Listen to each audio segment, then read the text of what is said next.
नमस्कार. आज आपण बोलणार आहोत भारतीय संविधानाच्या एका खूप खूप महत्त्वाच्या कलमाबद्दल. कलम 25.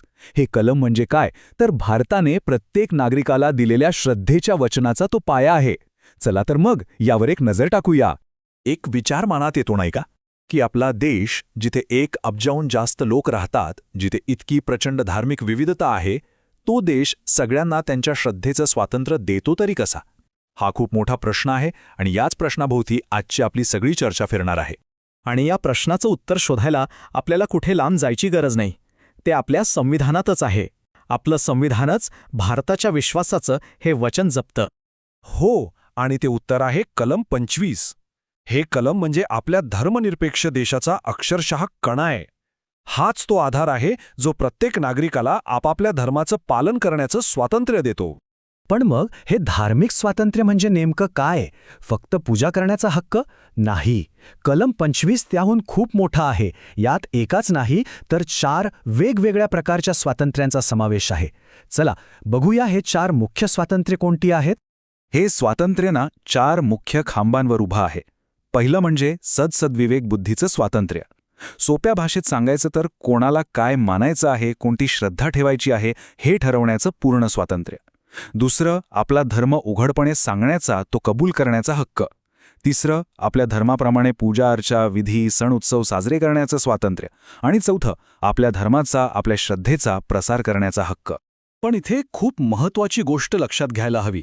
धर्माचा प्रसार करण्याचा हक्काचा अर्थ असा होत नाही की कोणालाही जबरदस्तीने धर्मांतरित करावं. नाही, सर्वोच्च न्यायालयाने अगदी स्पष्ट केलंय की तुम्ही तुमच्या धर्माबद्दल इतरांना सांगू शकता, पण कोणालाही जबरदस्ती करणं किंवा फसवणूक करणं हे या हक्कामध्ये अजिबात येत नाही.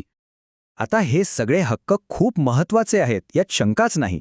पण याचा अर्थ असा नाही की हे हक्क अमर्याद आहेत. म्हणजे या स्वातंत्र्याला काही मर्यादा आहेत, काही बंधनं आहेत. आणि ही बंधनं का गरजेची आहेत? तर समाजात एक संतुलन राहावं म्हणून. तर मग या मर्यादा कोणत्या आहेत? बघा, एका बाजूला आहे धर्माचं स्वातंत्र्य, पण दुसऱ्या बाजूला आहेत काही गोष्टी ज्या त्याहून महत्त्वाच्या आहेत, जसं की सार्वजनिक सुव्यवस्था, समाजातली नैतिकता, लोकांचं आरोग्य आणि हो, इतर नागरिकांचे मूलभूत हक्क. या गोष्टींना धक्का लागत असेल तर सरकार धार्मिक स्वातंत्र्यावर बंधनं घालू शकतं. म्हणजे बघा, सरकारची भूमिका फक्त स्वातंत्र्य देऊन थांबत नाही, तर काही वेळेला धर्माशी जोडलेल्या गोष्टींमध्ये हस्तक्षेप करून सामाजिक सुधारणा घडवून आणण्याची जबाबदारी सुद्धा सरकारचीच आहे. हे एक प्रकारचं संतुलन आहे. आणि हे संतुलन साधण्यासाठी कलम 25(2) सरकारला 2 मोठे अधिकार देतं. पहिला अधिकार आहे धर्माच्या नावाखाली चालणाऱ्या कोणत्याही आर्थिक किंवा राजकीय गोष्टींवर नियंत्रण ठेवण्याचा. आणि दुसरा, सामाजिक कल्याणासाठी आणि सुधारणेसाठी कायदे बनवण्याचा. म्हणजे धर्म वेगळा आणि त्याच्याशी जोडलेल्या सेक्युलर गोष्टी वेगळ्या. याचं एक उत्तम उदाहरण म्हणजे सामाजिक सुधारणेचा मुद्दा. याच कलमामध्ये स्पष्टपणे लिहिलंय की सार्वजनिक हिंदू धार्मिक स्थळं म्हणजे मंदिरं वगैरे ही हिंदू समाजातील सगळ्या वर्गांसाठी आणि जातींसाठी खुली असतील. यातून सामाजिक समानतेला किती मोठी चालना मिळाली असेल याचा विचार करा.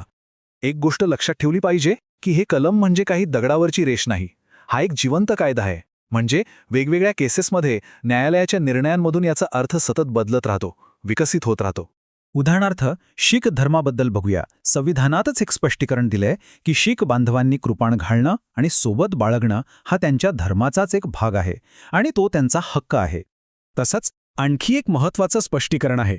जेव्हा सामाजिक सुधारणेच्या बाबतीत हिंदू हा शब्द वापरला जातो तेव्हा त्याचा अर्थ फक्त हिंदू धर्मापुरता मर्यादित नसतो, तर त्यामध्ये शीख, जैन आणि बौद्ध धर्मियांचा सुद्धा समावेश केला जातो.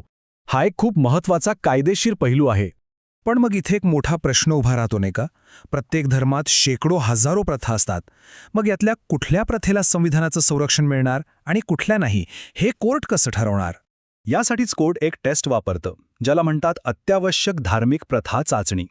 या टेस्टमध्ये कोर्ट हे तपासतं की एखादी प्रथा त्या धर्माचा इतका अविभाज्य भाग आहे का की त्याशिवाय तो धर्मच अपूर्ण राहील.